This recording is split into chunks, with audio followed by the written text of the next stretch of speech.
Item ಯಾವುದೇ ಇರಲಿ try ಮಾಡಿ ಆಚಿ ಚಿಕನ್ ಮಸಾಲಾ. ಆಚಿ ಚಿಕನ್ ಮಸಾಲಾ.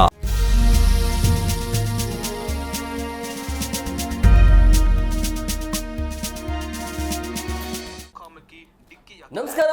IPL ಕಿಕ್ ವಿಶೇಷ ಕಾರ್ಯಕ್ರಮಕ್ಕೆ ಸ್ವಾಗತ. ನಾನು ಹೇಮಕುಮಾರ್.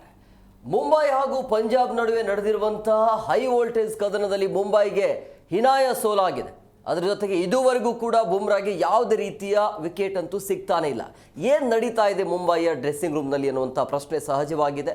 ಯಾವಾಗ ಗೆಲುವಿನ ಟ್ರ್ಯಾಕ್ಗೆ ಮುಂಬೈ ಮರಳತ್ತೆ? ಮೇಲ್ನೋಟಕ್ಕೆ ಮುಂಬೈ ಟೀಮ್ ಅಂತ ಯಾವುದೇ ಟೀಮ್ ಕಾಣ್ತಾ ಇಲ್ಲ, ಆದರೂ ಕೂಡ ಆ ಟೀಮ್ ಸತತ ಸೋಲನ್ನು ಅನುಭವಿಸ್ತಾ ಇರುವಂಥದ್ದು ಇದು ಒಂದು ಕಡೆ. ಆದರೆ ಇವತ್ತು ಕೂಡ ಒಂದು ಹೈ ವೋಲ್ಟೇಜ್ ಕದನ ಇದೆ. KKR ಗೆಲ್ಲಲೇಬೇಕು GT ಮೇಲೆ. ಒಂದು ವೇಳೆ KKR ಇವತ್ತು ಗೆದ್ದಿಲ್ಲ ಅಂತ ಹೇಳಿದ್ರೆ ಆಲ್ಮೋಸ್ಟ್ ಆಲ್ ಟೂರ್ನಿಂದ ಔಟ್ ಆಗುವಂಥ ಸಾಧ್ಯತೆ ಇರುತ್ತೆ. ಯಾಕೆಂದರೆ ಉಳಿದಿರುವಂಥ ಎಲ್ಲ ಪಂದ್ಯಗಳನ್ನು ಗೆಲ್ಲಲೇಬೇಕಾಗಿರುವಂಥ ಒತ್ತಡ ಇರುತ್ತೆ.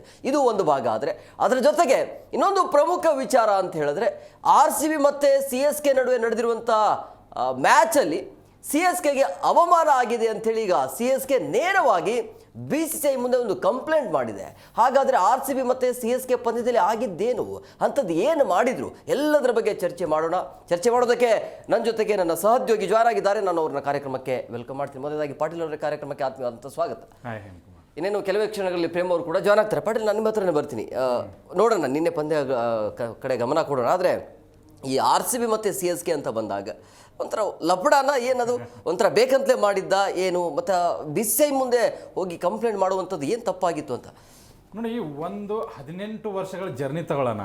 ಆ ಜರ್ನಿಲಿ RCBಗೆ CSKದವ್ರು ಮಾಡಿದಂಥ ಅವಮಾನಗಳು ಒಂದೆರಡಲ್ಲ. ಇದು ನೋಡಿ, BCCIಗೆ ಕಂಪ್ಲೇಂಟ್ ಕೊಟ್ಟಿದ್ದು ಏನಪ್ಪ ಅಂತ ಮೊದಲು ಹೇಳ್ಬಿಡ್ತೀನಿ. ಏನು ಅಂತಂದರೆ ಇಡ್ಲಿ ಸಾಂಬಾರು ಚಟ್ನಿ ಅಂತ ಹೇಳಿ ಒಂದು ಟ್ರೋಲ್ ಮಾಡುವಂಥ ಒಂದು ಸಾಂಗ್ ಅದು.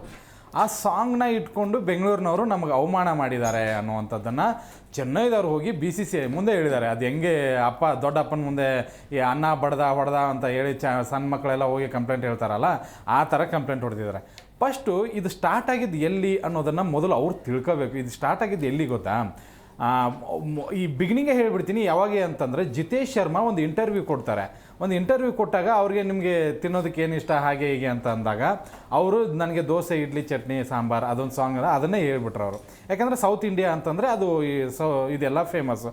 ಅದನ್ನು ಏನು ಮಾಡಿಬಿಟ್ರು ಅಂತಂದರೆ 2024 ಅಂದರೆ ನಾವು ಕಪ್ ಗೆದ್ದಿದ್ವಿ, ಅವ್ರು ಲಾಸ್ಟಲ್ಲಿ ಇದ್ರಲ್ಲ, ಅಂತಹ ಒಂದು ಸಂದರ್ಭದಲ್ಲಿ ಅವರು ಜಿತೇಶ್ ಶರ್ಮಾ ಔಟ್ ಆದಾಗ ಈ ಒಂದು ಸಾಂಗ್ನ ಪ್ಲೇ ಮಾಡ್ತಾರೆ. ಇಡ್ಲಿ ಸಾಂಬಾರು ಚಟ್ನಿ ಅಂತ ಹೇಳಿ ಜಿತೇಶ್ ಶರ್ಮಾನ ಅವರೇ ಮೊದಲು ಟ್ರೋಲ್ ಮಾಡಿದ್ದು. ಅದಾದ ನಂತರ ಇದೆಲ್ಲ ಸೋಷಿಯಲ್ ಮೀಡಿಯಾದಲ್ಲಿ ಹರಿದಾಡ್ತು. ಆಮೇಲೆ 2026ರಲ್ಲಿ ಮೊನ್ನೆ ಅಂದರೆ 5ನೇ ತಾರೀಕೇನು RCB ಮತ್ತು CSK ಮ್ಯಾಚ್ ನಡೀತಲ್ಲ, ಆ ಮೂಮೆಂಟಲ್ಲಿ RCB ಅವರು ಬೇಕು ಅಂತಲೇ CSK ಅವರು ಔಟ್ ಆದಾಗ ಆ ಒಂದು ಸಾಂಗ್ನ ಹಚ್ಚಿದ್ರು, ನಮಗೆ ಅವಮಾನ ಮಾಡಿದರು ಅಂತ ಹೇಳಿ ಈ ಥರ ಒಂದು ಹೋಗಿ ಕಂಪ್ಲೇಂಟ್ನ ಕೊಟ್ಟಿದ್ದಾರೆ. ಇದೇನು ಅಂತಂದರೆ ಕಳ್ಳರ ಮನೆಯಲ್ಲೇ ಕಳ್ತನ ಮಾಡಿದಂಗಿದು. ಅಂಥದ್ದನ್ನ CSK ಮಾಡ್ತಾ ಇರೋದು, ತಾವೇ ಸ್ಟಾರ್ಟ್ ಮಾಡಿದ್ದಾರೆ. ಈಗ ಯಾರೋ ಅದನ್ನು ವಿರಾಟ್ ಕೊಹ್ಲಿ ಒಂದು ಮಾತು ಹೇಳ್ತಾರೆ, ನೀವು ಏನಾದರೂ ಕೊಟ್ಟರೆ ತಗೊಳಕ್ಕೋ ರೆಡಿ ಇರಬೇಕು ಅಂತ ಹೇಳಿ ಒಂದು ಮಾತನ್ನ ಹೇಳಿದರು. ಹಂಗೆ CSK ಅವರು ಏನಾದರೂ ನೀವು ಕೊಟ್ಟಿದ್ದೀರಾ ಅಂತಂದರೆ ಅದನ್ನು ತಗೊಳಕ್ಕೆ ನೀವು ರೆಡಿ ಇರಬೇಕು, ಅಂದಾಗ ಮಾತ್ರ ಕೊಡಬೇಕು ಅಂತ ಹೇಳೋಕ್ಕೆ ನಾನು ಇಷ್ಟಪಡ್ತೀನಿ. ಇನ್ನೊಂದೇನು ಅಂತಂದರೆ ಈ ಕಂಪ್ಲೇಂಟ್ಸ್ ಬಗ್ಗೆ ಹೇಳ್ತೀನಿ ನಾನು. ಕಂಪ್ಲೇಂಟ್ ಕೂಡ ಅವಶ್ಯಕತೆ ಇತ್ತು. ಮೊದಲು ಪರ್ಫಾರ್ಮ್ ಮಾಡಿ ಚೆನ್ನಾಗಿ, 2 ವರ್ಷದಿಂದ ನಿಮ್ಮ ಟೀಮ್ ಎಲ್ಲಿದೆ ಅನ್ನೋದನ್ನು ನೋಡ್ಕೊಳ್ಳಿ. ಈಗ CSK ಇದನ್ನೇನು ಗೊತ್ತಾ, ನೀವು ಟಾಪಲ್ಲಿದ್ದಾಗ ಅಥವಾ ತುಂಬ ಪೀಕಲ್ಲಿದ್ದಾಗ ಮಾಡಿದರೆ ನಾನು ಒಪ್ಕೋತಿದ್ದೆ, ಕಂಪ್ಲೇಂಟ್ ಮಾಡಿದ್ದಾರೆ. ನೆಲಕ್ಕೆ ಹಚ್ಚಿ ಬಿದ್ದಿದ್ದಾರೆ, ಇಂಥದ್ರಲ್ಲಿ ಹೋಗಿ ಕಂಪ್ಲೇಂಟ್ಸನ್ನು ಕೊಡೋದು ಅಂದರೆ ಉರ್ಕೊಳ್ಳೋ ಲೆವೆಲ್ ಎಲ್ಲಿ ಮಟ್ಟ ಇದೆ RCB ಬಗ್ಗೆ ಅನ್ನೋದು ಇದು ತೋರಿಸ್ಕೊಡ್ತಾ ಇದೆ. RCB ಈಗ ಒಳ್ಳೆ ಪರ್ಫಾರ್ಮೆನ್ಸ್ ಮಾಡ್ತಾ ಇದೆ ಅಂತ ಹೇಳಿ ಅದನ್ನು ಕದಲುವಂಥ ಪ್ರಯತ್ನ ಅಷ್ಟೇ ಇದು. CSKದವ್ರದ್ದು ಬರೀ ಇಂಥದ್ದೇ ಮಾಡಿನೇ ಇವ್ರು 2 ವರ್ಷ ಬ್ಯಾನ್ ಆಗಿರೋದು ನನ್ನ ಪ್ರಕಾರ. ಇವರು ಆಮೇಲೆ ಬೇರೆಯವರು ಒಂದು 2 ವರ್ಷ ಬ್ಯಾನ್ ಆಗಿದ್ರು. ಒಂದೇನು ಅಂತಂದರೆ CSKದವ್ರಿಗೆ ಗೆಲ್ಲೋದಕ್ಕಾಗ್ತಾ ಇಲ್ಲ. ಇಂಥದನ್ನೆಲ್ಲ ಮಾಡಿ ಅವ್ರು ಹಂಗೆ ಮಾಡಿದ್ರು, ಇವ್ರು ಹಿಂಗೆ ಮಾಡಿದ್ರು, ಅದನ್ನು ತಂದು ಕೊಟ್ಟರು, ಇದನ್ನು ತಂದು ಕೊಟ್ಟರು, ಇವ್ರ ಹತ್ರ ಹೋದಾಗ ನಮ್ಮನ್ನು ಚೆನ್ನಾಗಿ ಟ್ರೀಟ್ ಮಾಡಲಿಲ್ಲ, ಹಾಗೆ ಹೀಗೆ ಅಂತ ಕಂಪ್ಲೇಂಟ್ಸ್ ಮಾಡ್ತಾ ಇದ್ದಾರೆ. ಬಟ್ ಏನೇ ಮಾಡಿದ್ರು ಒಂದೇ, RCB ಈ ಸರಿ ಮತ್ತೆ ಕಪ್ ಗೆಲ್ಲತ್ತೆ. ನೀವೇನು ಮಾಡಿದ್ರಲ್ಲ ಕಂಪ್ಲೇಂಟ್ ನೋಡ್ತಾ ಇದ್ರೆ ಬದ್ಧ ವೈರಿಗಳು ಅನ್ನೋದು ಕನ್ಫರ್ಮ್. ಅದಂತೂ 100% ಅದು ಮೊದಲಿಂದನೂ ಇದ್ದೇ ಇದೆ. ಏನು ಅಂತಂದರೆ IPL ಸ್ಟಾರ್ಟ್ ಆದಾಗಿಂದನೂ CSKಗೂ ಮತ್ತು RCBಗೂ ಒಂಥರ NSಗೆ ಕೈ ಇದ್ದಂಗೆ. ನೋಡಿ, ಯಾವುದೇ ಮ್ಯಾಚ್ ಇದ್ರೂ ಕೂಡ ಅಷ್ಟರ ಮಟ್ಟಿಗೆ ಇಂಟ್ರೆಸ್ಟ್ ತೋರಿಸ್ತಾರೆ ಇಲ್ಲೋ ಗೊತ್ತಿಲ್ಲ ಫ್ಯಾನ್ಸು, ಬಟ್ ಈಗಲೂ ಇಂಟ್ರೆಸ್ಟ್ ತೋರಿಸ್ತಾರೆ. ನೋಡಿ, ನಾವು RCB ಅವರು ಈಗ ನಮ್ಗೆ RCBಗೂ LSGಗೂ ಮೊನ್ನೆ ಮ್ಯಾಚ್ ಇತ್ತು. ಓಕೆ, RCB ಗೆದ್ದೋಗಿದೆ, LSG ಅವರು ಹುರ್ಕೋಬೇಕು, ಬಟ್ CSKದವ್ರು ಹುರ್ಕೋತಾರೆ. ಓಕೆ, ಆ ಥರ ಒಂದು ವೈರತ್ವ ಬೆಳೆದಿದೆ. CSK ಅಂತೂ ಅಟರ್ ಫ್ಲಾಪ್ ಪ್ರದರ್ಶನ ಇದೆ. ನಾವು 18 ವರ್ಷದಿಂದ ಅವ್ರು ಕಾಡಿಸಿದ್ರು ಅಂತ ಹೇಳಿ ಈಗ ನಾವು ಕಾಡ್ಸೋದಕ್ಕೆ ಹೋದರೆ ಅದನ್ನು ತಗೊಳಕ್ಕೆ ರೆಡಿ ಇಲ್ಲ ಇವರು. ಮತ್ತು ನೀವು ಕಾಡಿಸಿದ್ದು ಎಲ್ಲಿ ಹೋಯ್ತು? 17 ವರ್ಷ ಲಾಲಿಪಾಪ್ ಅಂತ ಕಾಡಿಸಿದ್ರಿ, 49 ಅಂತ ಕಾಡಿಸಿದ್ರಿ, ಆಮೇಲೆ ಏನು ಕಪ್ಪೆ ಗೆದ್ದಿಲ್ಲ ನಿಮಗೆ ಕಪ್ಪು ಚಿಪ್ಪು ಅದೆಲ್ಲ ಕಾಡಿಸಿದ್ರಿ. ಈಗ ನಾವು ಕಾಡ್ಸಕ್ಕೆ ಹೋದ್ರೆ ಉರಿತಾ ಇದೆಯಾ? ಖಂಡಿತ ಅಂತ ನೀವು ಹೇಳ್ತಾ ಇದ್ದೀರಿ. ನಾನು ಈಗ ನೋಡಿ ನಿಮಗೆ ಸಿಕ್ಕಾಗ ನೀವು ಉರಿಸಿದ್ರಿ, ಹೌದಾ? ನಾವು ಅದನ್ನ ಅಕ್ಸೆಪ್ಟ್ ಮಾಡ್ಕೊಂಡ್ವಿ. ಈಗ ನಮಗೆ ಸಿಕ್ಕಿದೆ ನಾವು ಉರಿಸ್ತಾ ಇದೀವಿ, ಅಕ್ಸೆಪ್ಟ್ ಮಾಡ್ಕೊಳ್ಳಿ. ಅದನ್ನ ಬಿಟ್ಟು ಪಪ್ಪ ಇದನ್ನ ಕಂಪ್ಲೇಂಟ್ ಇದ್ರೇನೆ ಮಜಾ ಉಂಟು. ಕಾಡ್ಸೋದು ಇರಬೇಕು. ಈಗ ನನ್ಗೂ ನನ್ನ ಫ್ರೆಂಡ್ಸು ಆಫೀಸ್ನಲ್ಲಿ ಇರ್ತಾರೆ, ಎಲ್ಲೋ ಹೊರಗಡೆನೂ ಇರ್ತಾರೆ. ಅವ್ರು CSK ಗೆದ್ದಾಗ ಅವ್ರು ಸೆಲೆಬ್ರೇಟ್ ಮಾಡ್ತಾರೆ, ನನಗೆ ಕಾಡಿಸ್ತಾರೆ. RCB ಗೆದ್ದಾಗ ನಾನು ಸೆಲೆಬ್ರೇಟ್ ಮಾಡ್ತೀನಿ, ಅವ್ರಿಗೆ ಕಾಡಿಸ್ತೀನಿ. ಅದನ್ನ ಬಿಟ್ಟು ಹೋಗಿ ಕಂಪ್ಲೇಂಟ್ ಕೊಟ್ಟೆ, ಹಾಡು ಹಾಕ್ಬೇಡಿ, ಆಮೇಲೆ DJ ಬಾರಿಸ್ಬೇಡಿ. ಹಿಂಗೆ ಆಗಿತ್ತು 2024 ವರ್ಲ್ಡ್ ಕಪ್ ಆಯ್ತಲ್ಲ, ಪಾಕಿಸ್ತಾನದವ್ರು ಒಂದು ಕಂಪ್ಲೇಂಟ್ ಕೊಟ್ಟಿದ್ರು BCCIಗೆ. ನಿಮ್ಗೆ ಗೊತ್ತಿದೆ ಎಲ್ಲೋ ಗೊತ್ತಿಲ್ಲ, ಏನಂತ ಗೊತ್ತಾ? ಅವ್ರ ದೇಶದ ಒಂದು ಹಾಡನ್ನ ಹಾಕ್ಲಿಲ್ಲ ಅಂತ ಹೇಳಿ, ಅದೇನೋ ದಿಲ್ಲೆ ಪಾಕಿಸ್ತಾನದ ಆ ಸಾಂಗ್ ಹಾಕ್ಲಿಲ್ಲ ಅಂತ ಹೇಳಿ ನಾವು ಗೆಲ್ಲಿಲ್ಲ ಅಂತ ಹೇಳಿದ್ರು ಅವ್ರಿಗೆ. ಇಂಥದ್ದು ಪಾಕಿಸ್ತಾನದವ್ರು ಮಾಡ್ತಾರೆ. ಇಲ್ಲಿ CSKದವ್ರು ಇದು ನೋಡಿ ಎಂತ ಇದು ಕಂಪ್ಲೇಂಟ್. ಗೆಲ್ಲಬೇಕು, ಆಟ ಅಂದಮೇಲೆ ಸೋಲು ಗೆಲುವು, ಕಾಡ್ಸೋದು, ಫ್ಯಾನ್ಸ್ ವಾರು ಅವೆಲ್ಲ ಕಾಮನ್. ಅದನ್ನ ಬಿಟ್ಟು ನೀವು ಗೆದ್ದು ತೋರಿಸಿ ಅಥವಾ ಫೀಕಲ್ಲಿ ಇದ್ದಾಗ ತೋರಿಸಿ, ಅದನ್ನ ಬಿಟ್ಟು ಇಂಥ ಪೊಸಿಷನ್ ಅಲ್ಲಿ ತೋರಿಸಬಾರ್ದು ಅನ್ನೋದು ನಂದು. ಮಾತಾಡೋಣ. ಈಗ ನಮ್ಮ ಜೊತೆಗೆ ಕ್ರೀಡಾ ವಿಶ್ಲೇಷಕರಾಗಿರುವಂತಹ ಪ್ರೇಮ್ ಅವರು ಜಾಯ್ನ್ ಆಗಿದ್ದಾರೆ. ಪ್ರೇಮ್ ಅವರ ಕಾರ್ಯಕ್ರಮಕ್ಕೆ ಆತ್ಮೀಯವಾದಂಥ ಸ್ವಾಗತ. ನಿನ್ನೆ ಪಂದ್ಯ ಬಹಳಷ್ಟು ಕುತೂಹಲ. ಅಟ್ಲೀಸ್ಟ್ ಪಂಜಾಬ್ ಮೇಲೆ ಆದರೂ ಕೂಡ ಮುಂಬೈ ಗೆಲ್ಲಬಹುದು ಅನ್ನೋಂಥ ನಿರೀಕ್ಷೆ ಇತ್ತು. ಬಟ್ ಮುಂಬೈಗೆ ಏನಾಗಿದೆ ಅನ್ನೋದೇ ಗೊತ್ತಾಗ್ತಾ ಇದೆ. ಎಲ್ಲಿ ಎಡುತ್ತಾ ಇದೆ ಮುಂಬೈ ಘಟಾನುಘಟಿ ಬೌಲರ್ಗಳನ್ನು ಹೊಂದಿದ್ರು ಕೂಡ ಪರ್ಫಾರ್ಮೆನ್ಸ್ ಮಾಡ್ತಾ ಇಲ್ಲ. ನಿಮಗೆ ಒಂದೇ ಒಂದು ವಿಕೆಟ್ ಈ ಬಾರಿ ಬೂಮ್ರಾ ಅವರು ತೆಗೆದುಕೊಂಡಿಲ್ಲ, ಟ್ರೆಂಟ್ ಬೋಲ್ಟ್ ತೆಗೆದುಕೊಂಡಿಲ್ಲ. ಏನು ಮಾಡ್ಬೇಕು ನಾವು? ಒಳ್ಳೆ ಸ್ಪಿನ್ನರ್ ಕೂಡ ಇಲ್ಲಿ ಯಾರು ವರ್ಕೌಟ್ ಆಗ್ತಿಲ್ಲ ಅಂತ ಹೇಳಿದ್ರೆ ಇದ್ದಿರೋ ಸ್ಪಿನ್ನರ್ನು ಅವ್ರು ಆಡಿಸ್ತಾ ಇಲ್ಲ. ಪ್ಲೇಯಿಂಗ್ 11 ಗೊಂದಲ ಇದೆ. ಇನ್ನೊಂದು ಕಡೆಗೆ ನಾವು ಹಿಂದೂ ಹೇಳಿದ್ದೀವಿ, ಕ್ಯಾಪ್ಟನ್ ಯಾರಾಗ್ತಾರೆ ಅವ್ರ ಮೇಲೆ ಅಸಮಾಧಾನ ಇದೆ ಅಂತ ನಮಗೆ ಮೇಲ್ನೋಟಕ್ಕೆ ಅನ್ಸುತ್ತೆ. ಯಾಕಂದ್ರೆ ಆ ಕ್ಯಾಪ್ಟನ್ ಜೊತೆಗೆ ಒಳ್ಳೆ ಪರ್ಫಾರ್ಮೆನ್ಸ್ನ ಮಾಡಕ್ಕೆ ಹೋಗಲ್ಲ ಯಾರು. ನೋಡಿ, ಡಿಕಾಕ್ ಅವಕಾಶಕ್ಕೋಸ್ಕರ ಬೆಂಚಲ್ಲಿ ಕಾಯ್ತಾ ಇದ್ರು. ನಿನ್ನೆ ಅವ್ರು ಹೊಡೆದಿರುವ 195 ರನ್ನಲ್ಲಿ ಏನು 112 ಹೌದೌದು, ನಾನು ಹೇಳ್ತಾ ಇರೋದು ಟೋಟಲ್ ಸ್ಕೋರು 195 ರನ್ನಲ್ಲಿ ಡಿಕಾಕ್ ಅವರ ಕೊಡುಗೆ ಜೊತೆಗೆ ನಮಂದೀರ್ ಅವ್ರದ್ದು ಟೋಟಲ್ ಸೇರಿದ್ರೇನೆ ನಮಗೆ 162 ರನ್ ಆಗತ್ತೆ. ಇನ್ನು 33 ರನ್ ಮಾತ್ರ ಉಳಿದ ಆಟಗಾರರು ಪರ್ಫಾರ್ಮೆನ್ಸ್ ಮಾಡಿದ್ದಾರೆ. ಹೇಮ, ಅಲ್ಲಿಗೆ ಅರ್ಥ ಮಾಡ್ಕೊಳ್ಳಿ, ತಂಡದಲ್ಲಿ ಪರ್ಫಾರ್ಮೆನ್ಸ್ ಮಾಡುವ ಆಟಗಾರರೇ ಕಡಿಮೆ ಆಗಿದ್ದಾರೆ. ಜೊತೆಗೆ ಸೂರ್ಯ ನಿಮಗೆ ಗೊತ್ತು, ಲಕ್ಕಿ ಬಂದ್ರೆ ಬಂತು, ಬರ್ದಿದ್ರಿಲ್ಲ, ಈ ರೇಂಜಿಗೆ ಆಗಿದ್ದಾರೆ. ಇನ್ನ ಹಾರ್ದಿಕ್ ಪಾಂಡ್ಯ ಬ್ಯಾಟ್ ಸದ್ದೆ ಮಾಡಲ್ಲ ನೋಡಿ, ತುಂಬಾ ಲಯದಲ್ಲಿತ್ತು ತಂಡ. ನಿನ್ನೆ 250 ರನ್ ಬಾರಿಸತ್ತೆ ಅನ್ನೋ ಸಂದರ್ಭದಲ್ಲಿ ಇನ್ಫಾರ್ಮ್ ಆಗಿ ಹೊಡಿಬಡಿ ಆಟಗಾರನ ಕಳಿಸಬಿಟ್ಟು ಹಾರ್ದಿಕ್ ಪಾಂಡ್ಯನ ಬರ್ತಾರೆ. ಒಳ್ಳೆ ಲಯದಲ್ಲಿ ಇದ್ದ ಟೈಮಲ್ಲಿ 5 ಬಾಲಿಗೆ 4 ರನ್ನು 3 ರನ್ನು ತೆಗಿತಾರೆ. ಅವ್ರ ಕೈಯಲ್ಲಿ ಆಗಲ್ಲ ಅಂತ ಹೇಳಿದಾಗ ಒಬ್ಬ ಕ್ಯಾಪ್ಟನ್ ನಾನೇ ಬರಬೇಕು ಅನ್ನೋಕ್ಕಿಂತ ಅಲ್ಲಿ ಯಾರು ಅಂದ್ರೆ ಮಜಲ್ ಪವರ್ ಯಾರ್ದು ಹೆಚ್ಚಿದೆ ಆ ಮೂಮೆಂಟ್ ಅಲ್ಲಿ ಅವ್ರನ್ನೇ ಕಳಿಸ್ಬೇಕು. ಯಾಕಂದ್ರೆ ಒಂದ್ ಕಡೆ ಕ್ವಿಂಟನ್ ಡಿಕಾಕಿನ ಆಡ್ತಾ ಇದ್ದಾರೆ. ಆಡೋಬೇಕಾದ್ರೆ ನೀವು ತಿಲಕ್ ವರ್ಮನ್ನು ಒಬ್ಬ ಬಿಗ್ ಹಿಟ್ಟರ್ ಶಪರ್ಡ್ನೇ ಕಳಿಸ್ಬೇಕು. ನೋಡಿ, ನಮ್ಮಲ್ಲಿ ವಿಕೆಟ್ ಹೋದಾಗ ಜಿತೇಶ್ ಶರ್ಮನ್ ಇಟ್ಕೊಂಡು ನಾವು ಟೀಮ್ ಡೇವಿಡ್ ಯಾಕೆ ಕಳಿಸ್ತೀವಿ ಅಂದ್ರೆ ತಂಡಕ್ಕಲ್ಲಿ ಒಳ್ಳೆ ರನ್ ಬಂದಿದೆ ಅಂದಾಗ ಇನ್ನೊಂದಿಷ್ಟು ರನ್ ಕದ್ಕೋಬೇಕು. ನಿನ್ನೆ 250 ಮಾಡೋ ನಿರೀಕ್ಷೆ ಕೂಡ ಅವ್ರ ಹತ್ರ ಇತ್ತು. ಅಟ್ಲೀಸ್ಟ್ 200 ಮಾಡೋಕ್ಕಾಗಲಿಲ್ಲ ಅಂತ ಹೇಳಿದ್ರೆ ಅಲ್ಲಿ ಕ್ಯಾಪ್ಟನ್ಸಿ ವೈಫಲ್ಯ. ಅಲ್ಲಿಗೆ ಅವರೇ ಬರ್ತಾರೆ. ಅವಾಗ ಆ ಬಾಲ್ನ ಅವ್ರಿಗೆ ಟಚ್ ಮಾಡೋಕ್ಕಾಗಲ್ಲ. ನೋಡಿ, ನಿನ್ನೆ ಪ್ಲೇಯರ್ ಆಫ್ ದಿ ಮ್ಯಾಚ್ ಕೊಟ್ಟಿರೋದು ಅದೇ ಕಾರಣಕ್ಕೆ. ತುಂಬಾ ಚೆನ್ನಾಗಿ ಆಡಿಸ್ತಾರೆ ಹರ್ಷದೀಪ್ ಡೆತ್ ಅಲ್ಲಿ. ನಿಮಗೆ ಅವ್ರಿಗಿರೋ 3 ವಿಕೆಟ್ ಎತ್ತಿದ್ದು ಪರವಾಗಿಲ್ಲ, ರನ್ ತುಂಬಾ ಇರುತ್ತೆ. ನೀವು 5.5 ಅಲ್ಲಿ ಎಕಾನಮಿಲಿ ಬೌಲಿಂಗ್ ಮಾಡ್ತಾರೆ ಅವ್ರು. ಹಾಗಾಗಿ ನಿನ್ನೆ ಪ್ಲೇಯರ್ ಆಫ್ ದಿ ಮ್ಯಾಚ್. ಒಂದ್ ಕಡೆಗೆ ನನಗೆಲ್ಲೋ ಅನ್ನಿಸ್ತು ಹಾರ್ದಿಕ್ ಪಾಂಡ್ಯ ಕ್ಯಾಪ್ಟನ್ಸಿ ವೈಫಲ್ಯ ಈ ನಿನ್ನೆಯ ಸೋಲಿಗೆ ಕಾರಣ. ಯಾಕಂದ್ರೆ ಒಳ್ಳೆ ಇನ್ನೊಂದಿಷ್ಟು ರನ್ ಕಲೆ ಹಾಕೋದು ಕೂಡ ವೈಫಲ್ಯ ಆಯಿತು. ಜೊತೆಗೆ ಬ್ಯಾಕ್ ಟು ಬ್ಯಾಕ್ 1-2 ಬೌಲರ್ಗಳಿಗೆ ಹಿಟ್ ಮಾಡ್ತಿದ್ದಾರೆ ಅಂದಾಗ ಬೌಲಿಂಗ್ ಬದಲಾವಣೆ ಮಾಡ್ತಾ ಇಲ್ಲ ಅವ್ರು. ನಮ್ಮ ರಜತ್ ರೀತಿಯಾಗಿ ಬ್ಯಾಕ್ ಟು ಬ್ಯಾಕ್ ಬೂಮ್ರಾ ಹೊಡಿತಾ ಇದ್ದಾರೆ. ಬೂಮ್ರಾ ಕೋಟ ಮುಗಿಸ್ಬೇಕು. ಹಾರ್ದಿಕ್ ಪಾಂಡ್ಯ ನಾನೇನೋ ಮಾಡಕ್ ಬಿಡ್ತೀನಿ ಅಂತಾರೆ, ಅವ್ರ ಕೋಟ ಮುಗಿಸ್ಕೋಬೇಕು. ಈ ರೀತಿಯಾಗಿ ಬೌಲಿಂಗ್ ಮಾಡಿಸಿದ್ರೆ ಕ್ಯಾಪ್ಟನ್ಸಿದಲ್ಲ. ಮೇ ಬಿ ಇದು 5 ಕಪ್ಪು ತಂದವರಿಗೆ ಶೋಭೆ ತರುವಂತ ಆಟನೇ ಅಲ್ಲ ಆ ತಂಡದಲ್ಲಿ. ನೋಡಿ, ನಿನ್ನೆ ಓನರ್ ಕೂಡ ಅವ್ರ ಪಾಪ ಸಪ್ಪೆ ಮೋರೆ ಹಾಕೊಂಡು ಕೂತಿದ್ರು. ನನಗನ್ಸುತ್ತೆ ಶುಭಾರಂಭ ಮಾಡಿದ್ದೆ ಲಾಸ್ಟ್ 4 ಸತತ ಸೋಲು ಏನಿದೆಯಲ್ಲ ಆ ತಂಡ ರೀಬೌನ್ಸ್ ಆಗೋದು ತುಂಬಾ ಕಷ್ಟ ಈ ಸೀಸನ್ ಅಲ್ಲಿ. ಪಾಟೀಲ್ ಸರ್, ನನಗೆ ಬೇಸರ ಇರೋದು ಹಾರ್ದಿಕ್ ಪಾಂಡ್ಯ ಮೇಲೆ. ಆತನ ಆಟಿಟ್ಯೂಡ್ ಇರಲಿ, ಆಟದಲ್ಲಿ ಇರಬೇಕು, ಇಲ್ಲ ಅಂತಲ್ಲ. ಟಾಸ್ಕ್ ಮಾಡುವಾಗ ಆ ಕಾಯಿನ್ಗೆ ನೀವು ರೆಸ್ಪೆಕ್ಟೇ ಕೊಡಲ್ಲ ಅಂದಾಗ ನೀವು ಎಲ್ಲಿಂದ ಮ್ಯಾಚ್ ಗೆಲ್ತೀರಿ? ಹೆಂಗೆಂಗೋ ಆ ಟಾಸನ್ನು ಹೆಂಗೆಂಗೋ ಬೀಸಾಕ್ತಾರೆ. ಅಲ್ಲಿ ನಿಮಗೆ ರೆಸ್ಪೆಕ್ಟ್ ಇಲ್ಲ, ನೀವು ಮ್ಯಾಚ್ ಎಲ್ಲಿಂದ ಗೆಲ್ತೀರಿ ಅಂತ. First of all Hardik Pandya ಅವರ ಆಟಿಟ್ಯೂಡ್ ಇದೆಯಲ್ಲ ಅದು ಸರಿಯಲ್ಲ. ಆಮೇಲೆ ರೆಸ್ಪೆಕ್ಟ್ ಹೇಗಿರಬೇಕು, ಮೊದಲು ನೀವು ಟಾಸ್ ಗೆದ್ರೆ ಮಾತ್ರ ಮ್ಯಾಚ್ ಗೆಲ್ಲೋದಕ್ಕೆ ಸಾಧ್ಯ. ಹೆಂಗ್ ಟಾಸ್ ಮಾಡೋ ರೀತಿನೇ ಚೆನ್ನಾಗಿಲ್ಲ, ಅಲ್ಲಿ ಮ್ಯಾಚ್ ಸೋತಿದ್ದಾರೆ ಹೇಗೆ ಅಂತ. ಖಂಡಿತ ಅವ್ರದ್ದು ಮೊದಲಿಂದನೂ ಆ ಆ್ಯಟಿಟ್ಯೂಡ್ ಇದೆ. ಅದು ಕೆಲವೊಬ್ಬರಿಗೆ ಇಷ್ಟ ಆಗಲ್ಲ, ಕೆಲವೊಬ್ರು ಚಪ್ರಿ ಅಂತಲೂ ಕರೆದಿದ್ದಾರೆ. ಅನೇಕರು ಇವತ್ತಿನ ಆ್ಯಟಿಟ್ಯೂಡಿಂದನೇ ಸೋಲುತ್ತೆ ಅಂತಲೂ ಹೇಳಿದ್ದಾರೆ.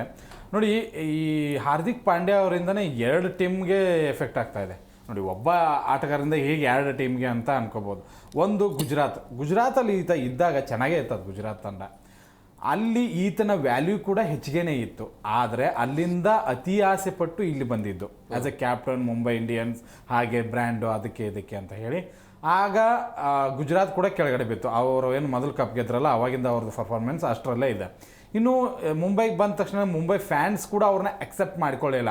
ಆ ಫ್ಯಾನ್ಸ್ ಅರ್ಧ ಜನ ಅಕ್ಸೆಪ್ಟ್ ಮಾಡ್ಕೊಂಡಿರೋದು ಈಗ ಏನಕ್ಕೆ ಅಂತಂದರೆ ವಿರಾಟ್ ಕೊಹ್ಲಿ ಹೇಳಿದ್ದಾರೆ ಅಂತ. ವಿರಾಟ್ ಕೊಹ್ಲಿ ಹೇಳಿದ್ರು ಒಂದು ಮ್ಯಾಚಲ್ಲಿ, ಆತ ಕೂಡ ಇಂಡಿಯನ್ ಆಟಗಾರ, ಅವನಿಗೂ ಸಪೋರ್ಟ್ ಮಾಡಿ ಆತ ಕ್ಯಾಪ್ಟನ್ ಅನ್ನೋ ಕಾರಣಕ್ಕಾಗಿ ಮೈದಾನದಲ್ಲೇ ಹೇಳಿದ್ದಕ್ಕೆ ಅವತ್ತಿಂದನೂ ಹಾರ್ದಿಕ್ ಪಾಂಡ್ಯ ಸಪೋರ್ಟ್ ಅರ್ಧ ಬಂದಿದೆ, ಅರ್ಧ ಅಷ್ಟೇ. ಅದಾದಮೇಲೆ ನಾವು ಈ ಟೀಮ್ ಯಾಕೆ ಇಷ್ಟರ ಮಟ್ಟಿಗೆ ಫ್ಲಾಪ್ ಪ್ರದರ್ಶನ ಕೊಡ್ತಾ ಇದೆ ಅಂತ ಖಂಡಿತವಾಗ್ಲೂ ಹೋದರೆ ಈ ತಂಡದಲ್ಲಿರುವಂತಹ ವೈಮನಸ್ಸುಗಳು ಜಾಸ್ತಿ ಇದೆ. ನೋಡಿ ತಂಡಗಳು ಹೇಗೆ ಅಂದರೆ Suryakumar Yadav Indian team captain, ಆತನದೊಂದು ತಂಡ ಬೇರೆ.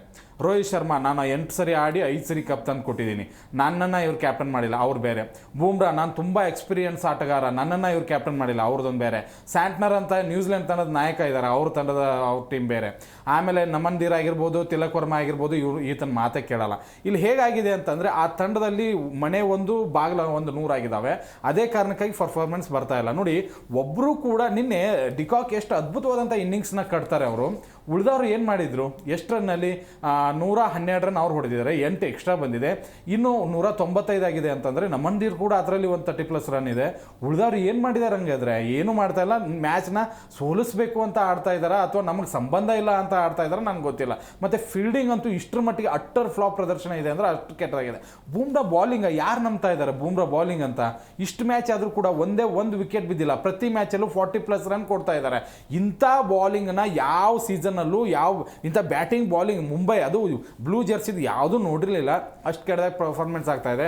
ಬೆಸ್ಟ್ ಏನು ಗೊತ್ತಾ, ಅವರಲ್ಲೇ ಅವ್ರ ಒಡಕುಗಳನ್ನು ಇದನ್ನು ಮಾಡ್ಕೋಬೇಕು, ಇಲ್ಲಾಂದರೆ ಟೀಮ್ನ ಶಫಲ್ ಮಾಡಿಬಿಡ್ಬೇಕು. ಅದನ್ನು ಆ ಟೀಮ್ನ ಹೊಡೆದು ಇನ್ನೊಂದು ಮುಂಬೈ ಇಂಡಿಯನ್ಸನ್ನು ಕಟ್ಟೋದ್ರ ಬೆಟ್ರು. ಇಲ್ಲಪ್ಪ ಅಂತಂದರೆ ರೋಹಿತ್ ಶರ್ಮಾ ವಾಪಸ್ ಕ್ಯಾಪ್ಟನ್ಸಿ ಕೊಡಿ, ಕಪ್ ಗೆಲ್ಸ ಕೊಡ್ತಾರೆ ಅವರು. ಬೂಮ್ರಾಗೆ ಏನಾಗಿದೆ ಅಂಥೇಳಿ 5 ಪಂದ್ಯಗಳಲ್ಲಿ ಇದುವರೆಗೂ ಕೂಡ ಒಂದು ವಿಕೆಟು ಕೂಡ ಅವರಿಗೆ ತೆಗೆದುಕೊಳ್ಳೋಕ್ಕಾಗ್ತಾ ಇಲ್ಲ. ಒಂದು ಅವರನ್ನ ಭಾರಿ ಸ್ಪರ್ಧಾತ್ಮಕವಾಗಿ ಭಾರಿ ಗೌರವಾತ್ಮಕವಾಗಿ ಎದುರಿಸ್ತಾರೆ ಎದುರಾಳಿ ಆಟಗಾರ. ಒಂದು ಡಿಫೆನ್ಸ್ ಮಾಡ್ತಾರೆ, ಇಲ್ಲ ಬ್ಯಾಟ್ ಶಾಟ್ಗಳೇ ಬುಮ್ರಾ ಅವ್ರ ಲೆಂತ್ ಬೀಳ್ತಾ ಇಲ್ಲ ಅಂತ ಹೇಳಿದಾಗ 6 ಮೇಲೆ 6 ಕೊಡ್ತಾ ಇದ್ದಾರೆ. ಈಗ ಅವರಿಗೆ ರೆಸ್ಪೆಕ್ಟೇ ಕೊಡ್ತಾ ಇಲ್ಲ. ಅಂದರೆ ಸೀನಿಯರ್ ಆಟಗಾರರು ಒಳ್ಳೆ ಲಯದಲ್ಲಿರೋರು, ಒಳ್ಳೆ ಹೆಸರು ಮಾಡಿದರು, ನೋ ಡೌಟ್ ಅವರ ಇತಿಹಾಸ ಹಾಗೇನೇ ಇದೆ.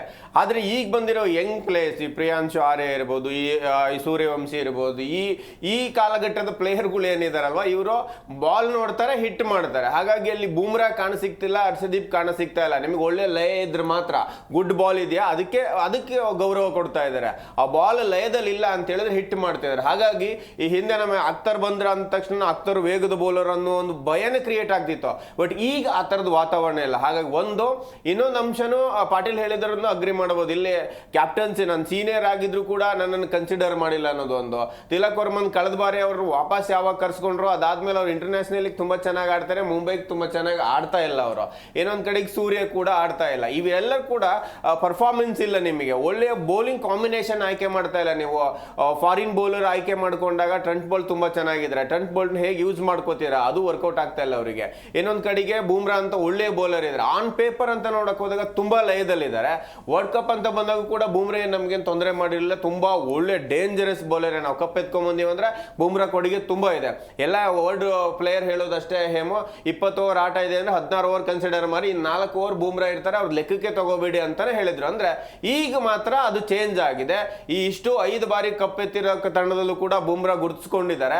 ಆ ಗುರುತಿಸ್ಕೊಂಡಿರೋ ಬೂಮ್ರಾಗೆ ಈ ಬಾರಿ ಒಂದೇ ಒಂದು ವಿಕೆಟ್ ಬಿದ್ದಿಲ್ಲ ಅಂದ್ರೆ ಇದು ಇತಿಹಾಸ. ಹಾಗಾಗಿನೇ ಬೂಮ್ರಾ ಲಯ ಕಳೆದುಕೊಂಡಿದ್ದಾರೆ. ಅವರು ಇಂಟರ್ನ್ಯಾಷನಲ್ ದೃಷ್ಟಿಕೋನದಿಂದ ತುಂಬಾ ಚೆನ್ನಾಗಿ ಬೌಲಿಂಗ್ ಮಾಡಬೇಕು, ಅದು ಮುಂಬೈಗೂ ಕೂಡ ದಾರಿದೀಪ ಆಗುತ್ತೆ. ಇನ್ನೊಂದ್ ಕಡೆಗೆ ನನಗೆ ಕ್ಯಾಪ್ಟನ್ಸಿಯ ವರ್ಕೌಟ್ ಆಗ್ತಾ ಇಲ್ಲ ಅಂತ ಅನ್ಸ ಹೇಮೋ. ನಿನ್ನೆ ಪಂದ್ಯನ ಅನಲೈಸ್ ಮಾಡ್ತಾ ಇಲ್ಲ ಅವರು. ಯಾವುದೋ ಒಂದು ಟೀಮ್ ಅಲ್ಲಿ ಆಡ್ತಾರೆ ನೋಡಿ, 12 ಬಾಲಿಗೆ ಹಾರ್ದಿಕ್ ಪಾಂಡ್ಯ 14 ರನ್ ಹೊಡಿತಾರೆ ಅಂತ ಹೇಳಿದ್ರೆ, ಅದೇ 17 ಬಾಲಿಗೆ 50 ಬಾರಿಸಿರೋ ಶೆಫರ್ಡ್ ಅಲ್ಲಿ ಇದ್ದಾರೆ. ನಿಮ್ಗೆ ಆ ಒಂದು ಲೆಕ್ಕಾಚಾರದಲ್ಲಿ RCB ಹೇಗೆ ಆಡಿಸುತ್ತೋ, ಟಿಮ್ ಡೇವಿಡ್ ಹೇಗೆ ಆಡಿಸುತ್ತೋ, ನೀವು ಅಲ್ಲೂ ಕೂಡ ರುದ್ರಫೋರ್ಡ್ ಅದೇ ಲಯದಲ್ಲಿ ಆಡುವಂತ ಆಟಗಾರ ಇದ್ದಾರೆ. ಮೊನ್ನೆ 70 ಚಿಲ್ಲರೆ ರನ್ ಹೊಡೆದಿದ್ರು. ಅಷ್ಟು ಹಾರ್ಡ್ ಹಿಟ್ಟರ್ ಇರುವ ಬ್ಯಾಟ್ಸ್ಮನ್ ನೀವು ಆಡಿಸ್ತೇನೆ, ನೀವು ಬಂದು ಅಪ್ತೆ ಆಟ ಆಡಕ್ ಹೋಗ್ತೀರಾ. ಅವ್ರಕ್ಕಿಂತ ಹಿಟ್ಟರ್ ನಿಮಗೆ ತಿಲಕ್ ವರ್ಮಾ ಇರ್ತಾರೆ, ಅಷ್ಟು ರನ್ ಬಂದಿದೆ. ನಿಮಗೆ 112 ರನ್ ಒಬ್ಬ ಒಬ್ಬ ಹೊಡೆದಿದ್ದಾರೆ, 50 ರನ್ ಒಬ್ಬ ಹೊಡೆದಿದ್ದಾರೆ ಅಂದ್ರೆ 162 ರನ್ ಇಬ್ಬರು ಬ್ಯಾಟ್ಸ್ಮನ್ ಇಂದ ಬಂದಿದೆ. ಆ ಟೈಮಲ್ಲಿ ನೀವು 12 ಬಾಲಿಗೆ 14 ರನ್ ಹೊಡಿತೀರಾ ಅಂದಾಗ ವೇಸ್ಟ್ ಅದು. 12 ಬಾಲಿಗೆ 40 ರನ್ ಬೇಕು ಆ ಮೂಮೆಂಟಿಗೆ. ಅಂದ್ರೆ ಎಲ್ಲಾ ಬೌಲರ್ನು ದಂಡಿಸ್ತಿದ್ದಾರೆ. ಹರ್ಷದೀಪ್ ಬಿಟ್ರೆ ನಿಮಗೆ ಚಹಾಲ್ನು ಬಿಡ್ತಾ ಇಲ್ಲ, ಆ ರೇಂಜಿಗೆ ಬ್ಯಾಟಿಂಗ್ ಮಾಡಿದ್ದಾರೆ ಅವರಿಬ್ರು. ಅದನ್ನೇ ಮೇಂಟೈನ್ ಮಾಡ್ಲಿಕ್ಕೆ ಅವ್ರಿಗೆ ಬರಲಿಲ್ಲ. ಜೊತೆಗೆ ಆರಂಭಕ್ಕೆ ನಿಮಗೆ ಅಟ್ಯಾಕಿಂಗ್ ಬೌಲಿಂಗ್ ನ ಮಾಡಕ್ ಬಂದಾಗ ನೀವು ಇವಾಗ ಪ್ರಿಯಾಂಶು ಆರ್ಯ ತುಂಬಾ ಸ್ಪೀಡ್ ಬಾಲಿಗೆ ಹೊಡಿತಿದ್ದಾನೆ ಅಂತ ಹೇಳಿದಾಗ ನೀವು ಒಂದು ಬುಮ್ರಾ ಜೊತೆ ಕಮ್ಯುನಿಕೇಶನ್ ಮಾಡಬೇಕು. ಬುಮ್ರಾ ಕೂಡ ತುಂಬಾ ಸ್ಲೋಯರ್ ತುಂಬಾ ಚೆನ್ನಾಗಿ ಹಾಕ್ತಾರೆ. ಅವ್ರ ಜೊತೆಗೇನೋ ಅವ್ರ ಜೊತೆ ಮಾತುಕತೆ ಆಡೋದಾಗ್ಲಿ ಏನೂ ಇರಲ್ಲ. ಇವ್ರು ಅಲ್ಲೇ ಕೂತ್ಕೊಂಡು ಫ್ರಸ್ಟ್ರೇಷನ್ ಹೊರಗೆ ಹಾಕ್ತಿರ್ತಾರೆ. ನೋಡಿ ರೋಹಿತ್ ಶರ್ಮಾ ಇದ್ದವಾಗ ಹೇಗಿತ್ತು ಟೀಮ್ ಅಂತ ಹೇಳಿದ್ರೆ ಡ್ರೆಸ್ಸಿಂಗ್ ರೂಮ್ ತುಂಬಾ ಚೆನ್ನಾಗಿತ್ತು. ಕೊಹ್ಲಿಗೇನು ಮರ್ಯಾದೆ ಕೊಡ್ತಾರೋ ಎಲ್ಲ ಸಹ ಆಟಗಾರರು ಆ ರೀತಿಯಾದೊಂದು ವಾತಾವರಣ ಇತ್ತು. ಯಾವಾಗ ನೀವು ಸ್ಟಾರ್ ಟೀಮ್ ಇಂಡಿಯನ್ ಆಟಗಾರನ್ನ ನೀವು ಕ್ಯಾಪ್ಟನ್ಸಿಂದ ತೆಗೆದು ಸಹ ಆಟಗಾರನಾಗಿ ಇಟ್ಟರು ಅಲ್ಲಿಂದನೇ ನಿಮಗೆ ಬ್ಯಾಡ್ ಲಕ್ ಶುರುವಾಯಿತು. ಅದು ಯಾರು ಕೊಟ್ಟರು ಅವ್ರಿಗೆ ತಾಟು ಗೊತ್ತಿಲ್ಲ. ಅಲ್ಲಿಂದ ಆಚೆಗೆ ಮುಂಬೈ ಇಂಡಿಯನ್ಸ್ನ ನಾವು ಮುಂಬೈ ಇಂಡಿಯನ್ಸ್ ಅಂತ ಅಗ್ರಿನೇ ಮಾಡೋಕ್ಕಾಗ್ತಿಲ್ಲ.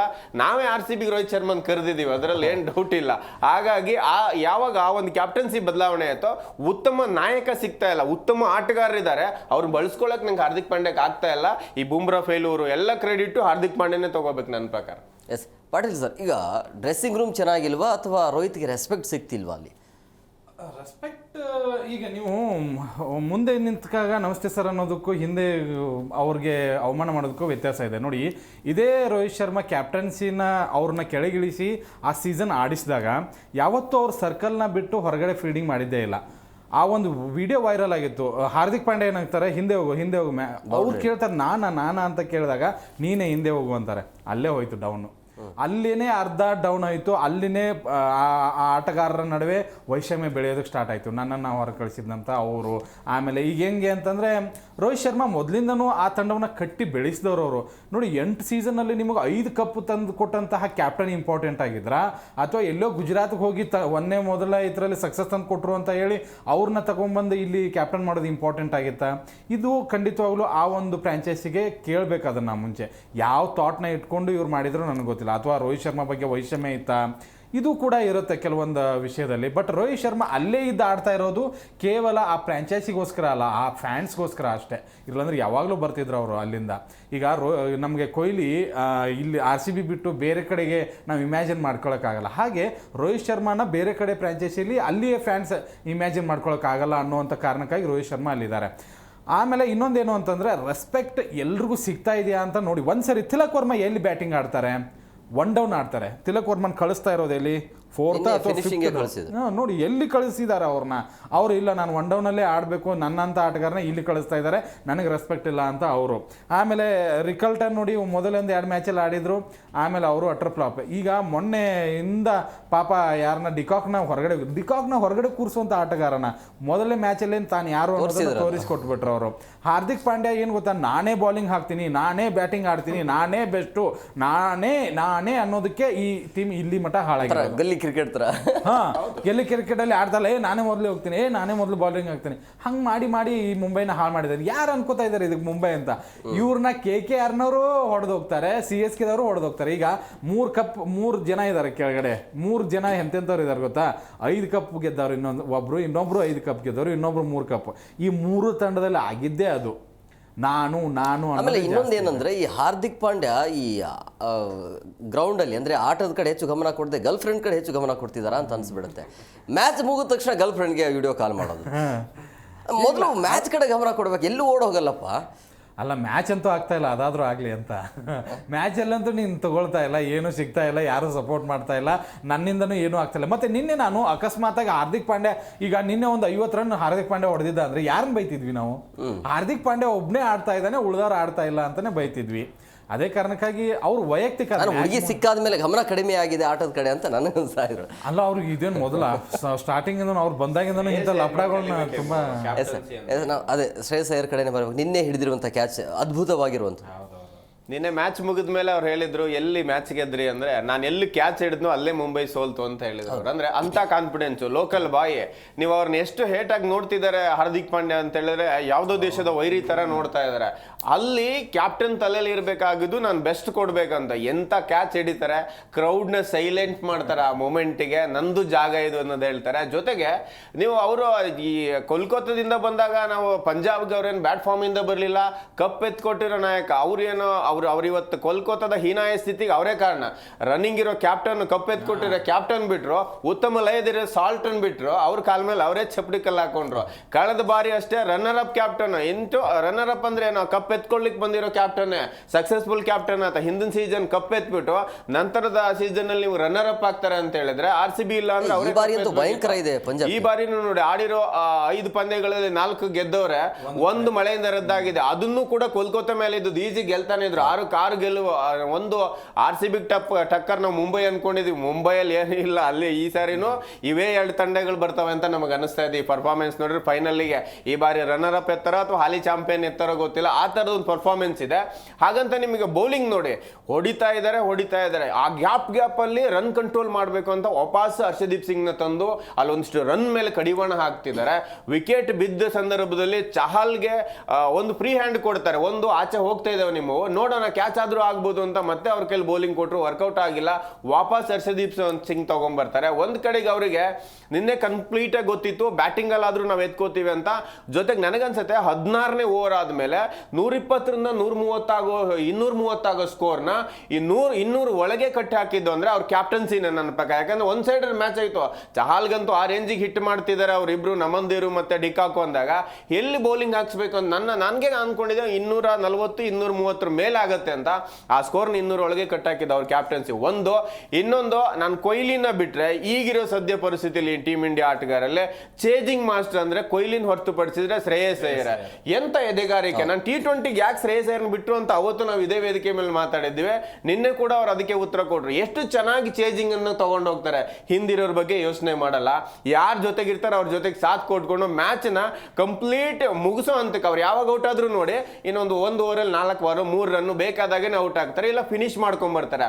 ಮುಂಬೈ ಮೇಲೆ ಅತ್ಯಧಿಕ ರನ್ ರೇಟ್ ಅಂದ್ರೆ ಅತ್ಯಧಿಕ ಬಾರಿ ಗೆದ್ದಿರೋದ್ರಲ್ಲಿ 18 ಬಾರಿ CSK ಗೆದ್ದಿತ್ತು. ನಿನ್ನೆ ಗೆಲುವು ಸೇರಿ ಪಂಜಾಬ್ದು ಕೂಡ 18 ಬಾರಿ ಆಯ್ತು. ಅಂದ್ರೆ ಈಕ್ವಲ್ ಇದೆ. ಮುಂಬೈನ ಸದೆ ಬಡಿದ್ರಲ್ಲೇ ಪಂಜಾಬು ಮತ್ತೆ CSK. ಹಾಗಾಗಿ ನಿನ್ನೆಯ ಸಂಪೂರ್ಣ ಗೆಲುವು ಮತ್ತು ಆ ಬೌಲಿಂಗ್ ಇರ್ಬೋದು, ಆ ತಂಡದಲ್ಲಿರುವ ಒಂದು ಆತ್ಮವಿಶ್ವಾಸ, ಅಷ್ಟೊಂದು ಹೊಡಿತಾ ಇದ್ರು, ಬೌಲರ್ ಮೇಲೆ ಇನ್ನೊಂದಿಷ್ಟು ಧೈರ್ಯ ತುಂಬಿದ್ದು ಎಲ್ಲವೂ ಅವ್ರದೇ. ಜೊತೆಗೆ ಅವ್ರ ಬ್ಯಾಟಿಂಗ್ ಏನ್ ಕ್ಲಾಸ್ ಆಗಿತ್ತು. ಜೊತೆಗೆ ಪ್ರಿಯಾಂಶು ಆರ್ಯ ಇನ್ನೊಂದು ಸ್ವಲ್ಪ ಹೊತ್ತು ಆಡಿದ್ರೆ ಅವರೇ 12 ಓವರಿಗೆ ಮುಗಿಸ್ಕೊಂಡ್ಬಿಡ್ತಿದ್ರು. ಜೊತೆಗೆ ಪ್ರಭು ಸಿಮ್ರನ್ ಸಿಂಗ್ ಕ್ಯಾಚ್ನ ನೋಡಿ ಅಲ್ಲೂ ಕ್ಯಾಪ್ಟನ್ಸಿ ವೈಫಲ್ಯ. ನಮ್ಮ ಕಾಮೆಂಟೇಟರ್ ಹೇಳ್ತಾ ಇದ್ರು ಆ ಪಾಯಿಂಟ್ ಅಲ್ಲಿ ನೀವು ಬೌಲಿಂಗ್ ಮಾಡ್ತೀರಾ ಅಂತ ಹೇಳಿದಾಗ ಬೂಮ್ರಾ ನಿಲ್ಸೋದಲ್ಲ, ಒಳ್ಳೆ ಪ್ಲೇಯರ್ ಫೀಲ್ಡರ್ ನಿಲ್ಸ್ಬೇಕಿತ್ತು. ಬೂಮ್ರಾ ನಿಲ್ಲಿಸ್ತಾರೆ. ಪಾಪ ಬೂಮ್ರಾ ಅಲ್ಲಿ ಫೀಲ್ಡಿಂಗ್ ಮಾಡೋ ಜಾಗ ಅಲ್ಲ, ಅಲ್ಲೂ ಕ್ಯಾಚ್ ಬಿಟ್ರು. ಪ್ರಭು ಸಿಮ್ರನ್ ಸಿಂಗ್ ಅದನ್ನ ವಿನ್ನಿಂಗ್ ಮೂಮೆಂಟಿಗೆ ತಗೊಂಬಂದು ನಾಟ್ಔಟ್ ಆಗಿ ತಂಡನ ಜಯಗಳಿಸ್ಕೊಟ್ರು. ಹಾಗಾಗಿ ಒಳ್ಳೆ ಬೆಸ್ಟ್ ಕ್ಯಾಪ್ಟನ್ ವರ್ಸ್ಟ್ ಕ್ಯಾಪ್ಟನ್ ಮಧ್ಯೆ ನಡೆದ ಮ್ಯಾಚ್ ನಿನ್ನೆ. ಎಸ್ ಪಾಟೀಲ್ ಸರ್, ಇವತ್ತಿನ ಪಂದ್ಯಕ್ಕೆ ಬರೋಣ. ಇವತ್ತು GT ಮತ್ತೆ KKR. ಈ KKR ಗೆಲ್ಲಲೇಬೇಕು, ಗೆಲ್ತಾರ ಇಲ್ಲ ಅನ್ನೋ ಪ್ರಶ್ನೆ ಈಗ ಇಲ್ಲ. ಇವತ್ತು ಗೆಲ್ಲಲ್ಲ, ಸತ್ತೋಗಿದ್ದಾರೆ ಅವರು. KKR ಟೀಮಲ್ಲಿ ಏನೂ ಇಲ್ಲ, ದಮ್ಮೇ ಇಲ್ಲ. ಆ KKR ಅಂತ ಅನಿಸನೇ ಇಲ್ಲ. ನೋಡಿ ಶ್ರೇಯಸ್ ಅಯ್ಯರ್ನ ಅವ್ರು ಯಾವಾಗ ಬಿಟ್ರು, ಫಿಲ್ ಸಾಲ್ಟ್ನ ಯಾವಾಗ ಬಿಟ್ರು, ಆಮೇಲೆ ಸುನಿಲ್ ನಾರಾಯಣ ಓಪನಿಂಗ್ ಕಳ್ಸೋದನ್ನ ಬಿಟ್ರು. ಲಾಸ್ಟ್ ಟೈಮ್ ಮಾಡಿದ್ದಾರೆ, ಅದನ್ನು ಏನು ನಮ್ಗೆ ಅನಿವಾರ್ಯ ಅನ್ನೋ ಕಾರಣಕ್ಕಾಗಿ ಮಾಡಿದ್ದಾರೆ. ಮತ್ತೆ ಏನಿದೆ ಆ ತಂಡದಲ್ಲಿ ಯಾರಿದ್ದಾರೆ? ಖಂಡಿತ ನನ್ನ ಪ್ರಕಾರ ಕ್ಯಾಪ್ಟನ್ಸಿ ಬದಲಾಗಬೇಕು, ಕ್ಯಾಪ್ಟನ್ಸಿನೂ ಬದಲಾಗಬೇಕು, ಇಡೀ ಟೀಮ್ನೇ. ಥ್ಯಾಂಕ್ ಯು ವೆರಿ ಮಚ್ ಇಬ್ಬರಿಗೂ ಇಷ್ಟೊಂದು ಕಾರ್ಯಕ್ರಮಕ್ಕೆ ಜಾಯ್ನ್ ಆಗಿದೆ. ಎಸ್ ಸರ್, ನೋಡಿದ್ರಲ್ಲ ವೀಕ್ಷಕರೇ, ಇವತ್ತು ಕೂಡ ಒಂದು ಒಳ್ಳೆ ಪಂದ್ಯ ಆಗಿರ್ಬೋದು. ಯಾಕಂದ್ರೆ ಎರಡು ಟೀಮ್ GT ಅಂತೂ ಮೇಲುಗೈ ಇದೆ, ಬಟ್ KKRಗೆ ಗೆಲ್ಲಲೇಬೇಕಾಗಿರುವಂಥ ಒತ್ತಡ ಇರೋದ್ರಿಂದ ಬಹುಶಃ ಇವತ್ತು ಏನೋ ಬೇರೆ ರೀತಿ ಪ್ಲಾನ್ ಮಾಡ್ಕೊಂಡು ಬರುವಂಥ ಸಾಧ್ಯತೆ ಇರುತ್ತೆ. ಇವತ್ತಿನ ಪಂದ್ಯ ಹೇಗಿರುತ್ತೆ ನೋಡಿ, ಮಜಾ ಮಾಡಿ ಅಂತ ಹೇಳ್ತಾ ಇವತ್ತಿನ ಕಾರ್ಯಕ್ರಮ ಮುಗಿಸ್ತೀವಿ. ನೋಡ್ತಾ ಇರಿ ಜಿ ಕನ್ನಡ ನ್ಯೂಸ್, ಸತ್ಯವೇ ಸುದ್ದಿಯ ಜೀವಾಳ.